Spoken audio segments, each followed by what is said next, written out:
After driving for a couple of weeks, we finally reached the Oregon coast. We meet some interesting people, one of which you'll get to meet on this episode. And then, sadly, decide that we have to turn back and go home. This will be the end of the series, the last episode in the series. Please enjoy.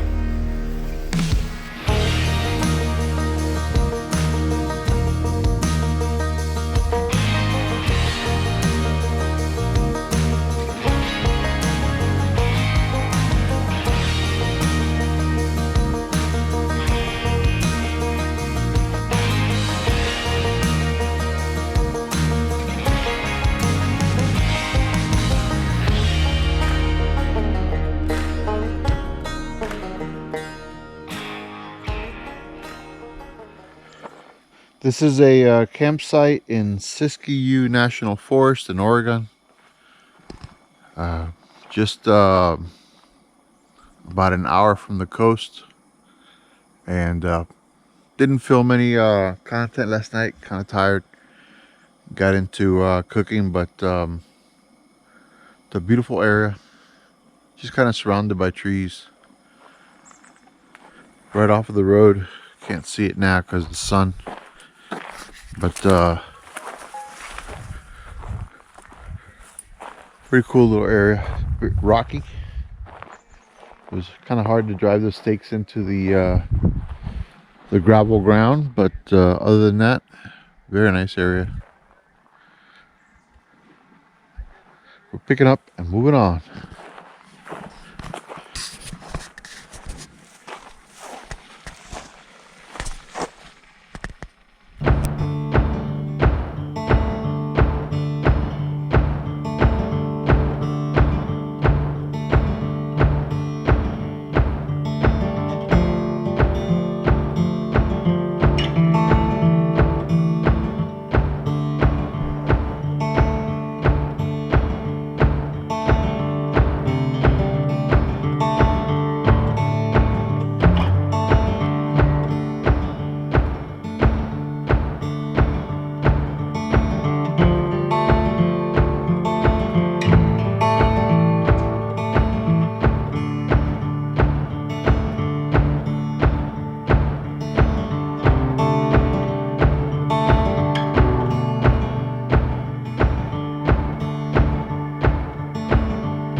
All right, we're in Oregon, McKenzie River. We're in a paid campground.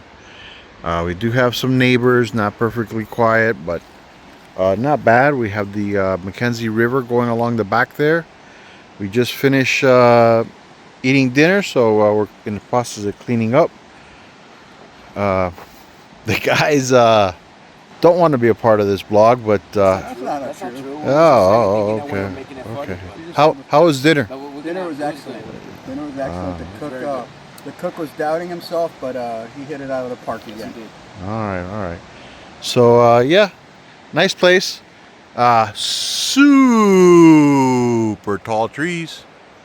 These are pine trees, but I don't know what kind. So if you know what kind of pine tree is is here in the McKenzie River. Show them how big around they are. Go ahead and put it in the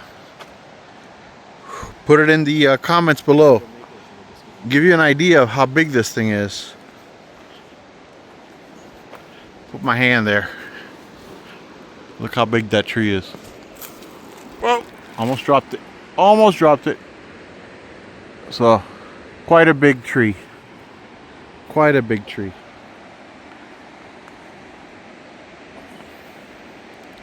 These things are huge. At YouTube, you could throw in, that's what she said. That's a big one. We got our fire going in our fire pit, and supposed to get, it's 8:28, should be getting dark any minute now. So we'll be out scouting for Bigfoot, because they say that Bigfoot's here. Been hitting the trees. Been hitting the trees, making knocking noises, according to the local guide, the local camp host. So maybe we'll have a conversation with him in a minute. Well, it's nighttime in the McKenzie River Forest, and we had a long day of traveling to get here, and the guys probably don't want, well, Tony's half knocked out over there, and I'm good. Dave is good. I'm ooh, that's bright. I can see why you guys don't hate it when I do this to you. But we met some an interesting gentleman today, and I did an interview with him and Mr. Alton, who's a camp host here and has Lakota heritage, and it was a very interesting spiritual interview. Coming next.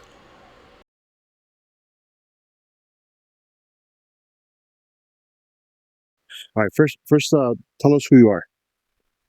My name is Alton Black Fox. Alton Black Fox. Yeah. Do you have Indian blood? Yeah. Yeah. What kind of Lakota. Lakota? Yeah. That's right, South Dakota. Yeah. I was born in Pine Ridge. A little closer and speak off phone now. Okay, so you're what, the highest ranking parka fisher here today. So I'm just a ranger in the camp host. so Yes. we're interested in Bigfoot.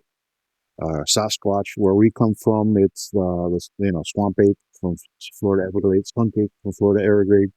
So we just kind of want to have a conversation with you. You know, tell us what you know. Just talk to us. Well, I believe in Bigfoot, but I've never seen Bigfoot. All I've heard is... Let me interrupt you real quick. I'm a skeptic. You are? I'm a skeptic. I don't think I'm a skeptic. Yeah. Because I've had elders talk to me about it and tell stories. Okay. And they would say, you can't see Bigfoot all the time because they have a foot in both worlds. So I've I've heard that a lot. Yeah, and so some of us believe that, like, you can see orbs, and that can be like Bigfoot, or because they can just step through. There's like 4 dimensions. Some say they just come here to hunt because our food supply is better. Hunt like what? Rabbit, squirrels, deer, elk, all of it. Yeah, fish, same stuff we eat, I suppose. Oh yeah. There's people who say that there might be some type of alien connection or something like that. Do you believe that, or is that just more hogwash, government hogwash? I think there's forms of that. I don't know if they're aliens from like another world. They've been here longer than us, probably. I think it's just a way that people describe stuff. Anything that they can't describe, they can call it an alien, an angel, whatever. That's true. I see where you're coming. And now you told me earlier that you heard knocking. What is? Can you explain to my viewers what knocking is? Well, the tree knocks. Yeah. So some say that's how they communicate with each other. I've heard it. And do you think it's like something that they do, from their guttural, like from their throat, or actually like a Morse code type thing? I think they're hitting the trees. That's what it sounds like too. You can mimic it so easily with a big log or a stick or something. If you hit one of these trees hard enough, that's a knock. Yeah. I think that's what they do. Why do you think they do it? What are they? Because that's exactly what it sounds like. I've mimicked it. Oh, okay. Yeah. I haven't tried to answer back here, but I have in the past. I've heard like rocks hitting each other too before. Those are far away. The tree knocks I hear here are really close. And they come from another dimension. I would think that they have superior intellect because we can't travel to another dimension. It's not like you can press a button and go. I think they're just on a different frequency. Yeah. It's just, this is how they were created. Some of us we just all have blinders on. I think some of us could probably see or even possibly be in those dimensions, but the older we get, the more carnal we are. We serve the flesh too much. See, like my grandmother believed in ghosts and all sorts of things, and she said she would see them. I have never seen anything. I've worked in EMS my whole life. I've been around dead or dying people, and I've never seen anything to convince me that way. But that doesn't mean that somebody else hasn't, because maybe I'm just not open to it. What are your opinions on that? There's things communicating with us. I don't know if it's spirit or whatever. Like, I've been on the East Coast and I rented a house for a while that was so haunted and so much activity, and my ex-wife wouldn't even live there with our child. We actually had to like break the lease. But it had the old door handles, like stuff would move, things would come off the counter, the doors would open and shut. Like, it was like very active. So I've seen ghosts. Yeah. I've seen spirits. You know, I want to believe. I can't blindly believe without seeing, you know? You want like a scientific or... No, not even like, scientific. You just want to lay your eyes on it. I want to experience it. I want to say, man, I felt this, right? You know, like, yeah, I've had goosebumps and stuff like that. That to me is like, okay, maybe I got a draft or something, you know? Or my sympathetic body response to fear or whatever. But I haven't really like... You never got that vibe, like where you're out by yourself in the forest and you're just like, I should probably just go in. Now, we all do have, it's called the gift of fear, which is your subconscious knows that something might be there, and it tells your body, hey, you gotta get out of here. That's something called the gift of fear, and there's a whole book and a whole thing about it. And it's your subconscious telling you, hey, you know, that guy looks weird, but even if you don't look like, okay, he just looks like a regular guy, but something about it is off, your mind catches on and learns that, and that's called the gift of fear. And it's something that even the people who are weak have it better. It's just, you know, like women have that survival technique, that gift of fear. I believe in that. That's something that I definitely believe in. I see that. I believe that. Yeah. I also believe that we're all connected. Yeah. Like, so if you like actually believe it and follow those instincts on a daily basis, those energies and strength and that connection get stronger and stronger and stronger. If you just keep following that instinct, then you're just going to keep getting stronger and stronger. And that's how you manifest too. Because you just have faith in that. You know, you don't have to toil. You can just mimic the birds and the bears and everything. You just follow it. It just gets stronger and stronger. I was talking about Bigfoot for 2 days, and then you guys showed up. Yeah. And my mother's been watching videos and stuff because she was on the phone with me when she heard one of the tree knocks. My dogs were going crazy. So some of that fear, but also like we don't whistle it because it'll call the spirits. You know, sometimes in this darkness, like we don't have the eyes for darkness, so you get that eerie feeling once in a while. It's not our time to be out. I'll even say it to my dog: it's time to turn over the day. The night is here. Like, we don't belong out here at night. Right. If you did, we would be able to see. Here, especially when the moon doesn't come up. It's so dark here, you can't see a hand. And I'll come out here and I'll enjoy the stars for a while, and I see stuff up there all the time. And there's a light over there sometimes, and there's a light down that road once in a while. And I'll just get that feeling where I'm just going to go in. You know, I shouldn't be out here right now. Right? I don't know if that's Bigfoot, but there's a lot out here. That I think that's different. I mean, there's definitely places we belong and places we don't belong. We don't belong underwater. We don't belong in the dark. We need equipment to be in the dark, and we need equipment to be underwater, right? I think all the aliens people think are coming to Earth are already here. Interdimensional. I've heard a lot of interdimensional just in talk. The ocean. Yeah. I think there's or Antarctica.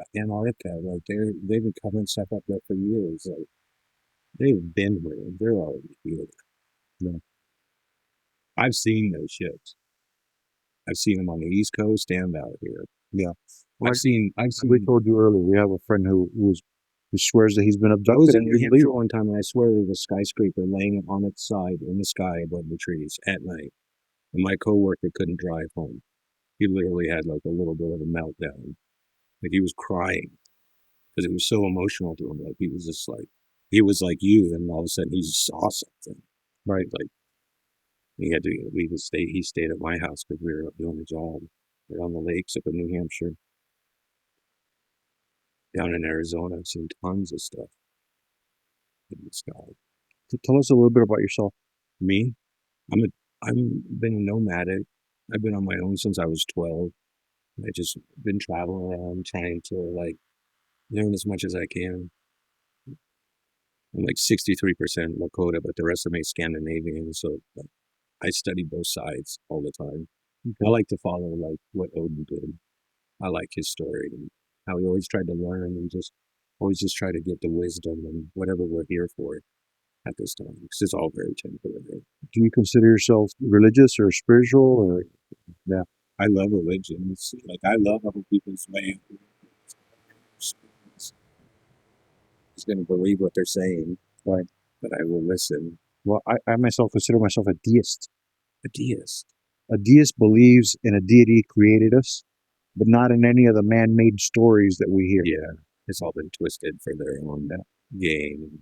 So, like the Bible was written by a pagan, you know, and he wasn't baptized or converted until he died, and he only did it because Rome was going to get tore down.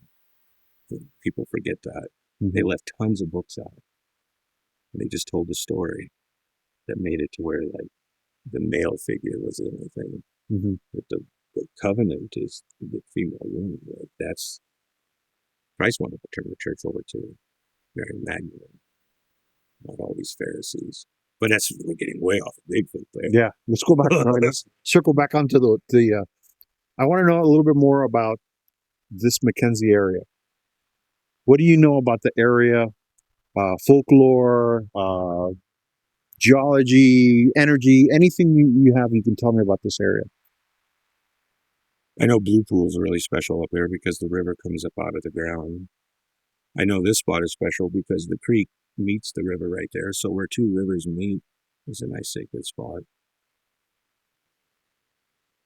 I don't know much about the geology up here. Mm-hmm. I know about these beautiful trees, man. These trees are amazing. All these fir trees. These are fir trees? Yeah. Because we were wondering what kind of pine, because like where he's at, we got a lot of seed, fir, pine. Once you go over the pass, it'll start turning into the Ponderosa. Yeah. You'll see the bark is different. A little bit different. There's good hunting here, really good fishing. There's a lot to live on this land. Tons of berries, tons of plants. And that right there is the ironwood, that flower right there. Mm-hmm. Us natives called it arrowwood. Hang on, let me come over here. Used to make arrowwood. That right there? Yeah, that plant right there with the white flower is ironwood, or we call it arrowwood. Okay. And what were the bows made out of? Oh, usually yew or cedar or whatever. Cedar. I've never been a bow maker. I know that in ancient times they used olive for bows because it was very strong and flexible. There's no olive trees here. Yeah, no olive trees are native here, but I know in Montana you got the olive tree. It's invasive there. Well, hey, I appreciate your time. Tell me your name again. Alton. Alton. My name is Gus Pereira. It's good to see you. And good to meet you. And I'm glad that we met you here, man. Really glad that we met. Have you guys done any investigating in this area or gone up? We just got into the area. We spent most of our time in Wyoming and we went South Dakota, North Dakota, Wyoming, Montana. Right? Am I skipping a state? And Idaho. And all beautiful areas. There's supposed to be a lot of sightings of Bigfoot in Idaho. This area feels different. You know, the thick canopy of trees, the massive size of the trees feels old. It feels ancient, you know? It is. I love it here.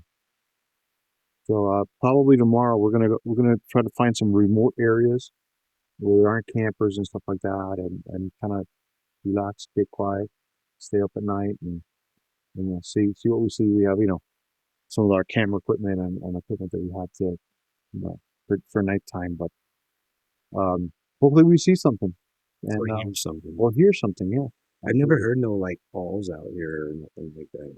just the tree Just, knocks. I hear tree knocks. Yeah. You sure it's not like a a lost woodpecker or something like that? No, because the woodpecker's not going to hit the tree just like once. Yeah, woodpeckers, and it's a different sound. It's a high pitch. The woodpeckers like tuck tuck tuck tuck tuck. They're actually pecking at it. It's not like hitting it with a board. No, he doesn't watch me. No, it's that time. That time go to bed. They like to get into their spot. That's what I'm being. It's like a hunter's cabin. All right, man. I appreciate it. Thank you. And I'm gonna go and get you it's a little, I don't have a card, but I have a sticker with a little barcode on it. You can go directly to I want her to like check out your stuff. All right, cool. I hope you Thank you, brother. I hope you guys see something. Be safe out there. Oh yeah. Thank you. Go through this tunnel.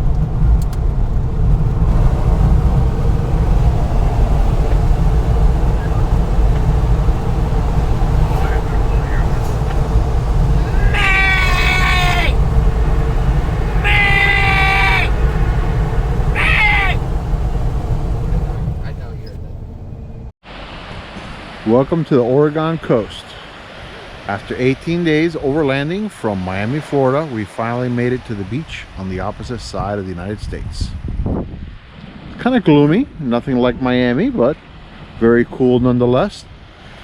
We're in a little town called Coos, Oregon, on the Gulf here, and it's 59 degrees.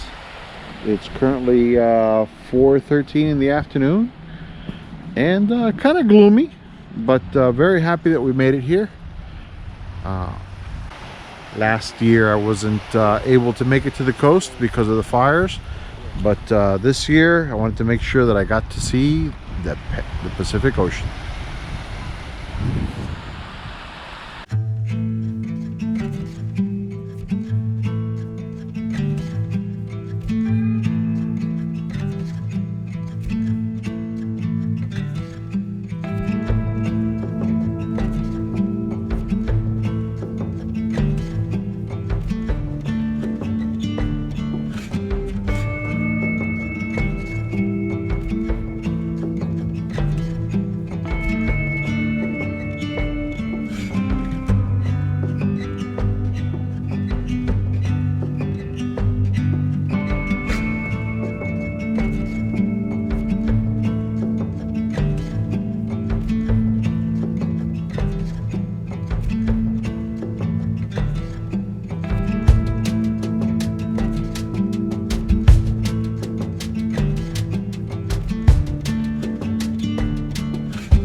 speaker? Yes. No, we can all speak. Okay. Well, it's been, how long have we been on the road? We've been That's the 5th. 19 days on the road, and we've had a lot of fun, a lot of adventure. Oh, yeah. Cross country was definitely a lot of fun. Some of it shared on camera, some of it can't be shared on camera. And now we gotta go home. Yeah, it's kind of sombering when you get to the turnaround point, and this is it. This is where we've realized that it's time to turn back and rejoin our families and go back to taking, daily showers. Using the regular toilets, daily Yeah. showers, Yeah, back yeah. to civilization. Yeah. So it'll take us about, what, 6 days to get back? 6.5 days, it's saying 52 hours from the point where we're standing right now for you guys to land back in Miami. Yeah. Yeah. You got a little bit shorter, Rock, because you're staying in Georgia. Yeah, but I'm gonna kick up and go to, Miami within 3 days. So Yeah. Oh, the fun You got 3 continues. days layover. yeah, I got a 3-day layover and Nice. to do some chores and stuff and then get on the road. All right, so final thoughts on this trip. Would you do it again? Absolutely.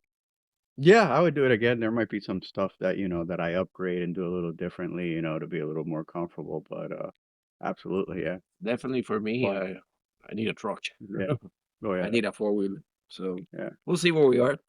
And Yeah. then It's probably funner to watch people break their stuff than to break your own stuff though. It's like Yeah. what? so what damages have we gotten here? Of course, there's no Oh, I don't even want to think about yeah it. Yeah. I lost a mud flap. windshield. A windshield? Windshield was on the road, just like your flat tire was on the Yeah. road. Yeah, I had one flat tire. So that Bumper? was No, your your step your got a step little your step bent out got of there. shape. We'll tweak that back. Yeah. into Yeah, shape. that could be bent back in. I'm not worried about it. I don't think I have anything, major. I didn't see, no, none of us got any major Some scratches and stuff. yeah, well, scratches are like a given. Battle scars. Those are battles. They add character to the truck. Both trucks ate whatever we handed it to them, so that was good. Off-roading battle scars. That's Yeah. what they- Even the areas that were a little difficult with the little rock crawling we did in Idaho, Yeah. that was fun. Was it Idaho? No, it was Wyoming. Blur. The Blur. I think it was That Wyoming. was Wyoming. Wyoming. That's why. That That's was where we Wyoming. met the Wyoming Jeepers. Yeah. Yes, correct. Yeah. We're gonna have to review the footage Yeah. to remember where we were at. Somebody Yeah, else. it'll probably take me days to get to this spot, and this will probably be the last episode on the series. So. Well, how many miles we done? Over 3,000, right? Yeah, we did way over 3,000. Wow. Yeah. Yeah. It was closer to 5. Closer to 5. Not 5, but close to 5. Had a lot of good meals, met some interesting people along the way, Absolutely. Had a great time. Favorite places? Idaho and Wyoming. Idaho, Wyoming. I think Montana. I like Montana. It's just we have crappy weather. But Idaho and Wyoming were my 2 Yeah, favorites. but Yeah. there were some beautiful places in Montana Yeah. as well. Yeah. There was beautiful places everywhere. Yeah. Oregon, the trees are amazing. Yeah. Yeah, that's awesome. I love the giant tall trees. trees, the yeah. Old, you can tell that they're very old trees, yeah. Yeah. All right, boys. So next time we head into the Arctic Circle. Yeah, it sounds far away, but yeah, why not? Yeah. I probably It's fly. just double this. I'll meet you in Alaska. Okay. I'll meet you in Alaska. Probably. I'll flight over We there. might have to space that out a little better. Yeah. Is that after you retire or are you doing it? No, next year. Okay. Next year. Wow. I guess we'll have to get some snow tires on the next replacement. Yeah, well, we will be going during the summer, but there still might be a little snow. Yeah. I figured we drive to Canada, take a day, relax, just drive to Canada, not overland to Canada, just drive to Canada, and then from there we start at the border. Overlanding through Canada. Yeah. Yeah. Sounds like fun. I'm flying. I'll meet you there. It's the whole deal. Your arms are gonna get tired. It's pretty far away. All right, so thank you for watching. Remember to like, subscribe, share, and join us in the comments. Thank you. See you in the next one.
about feeling small.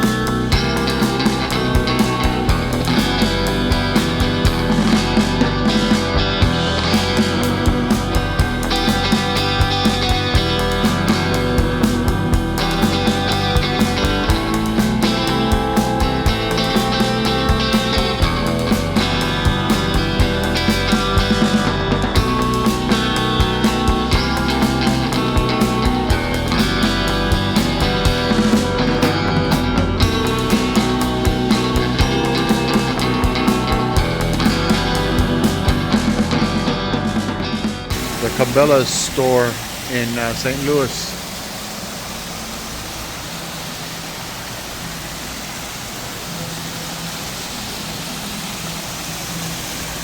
Trout. Rainbow and brown.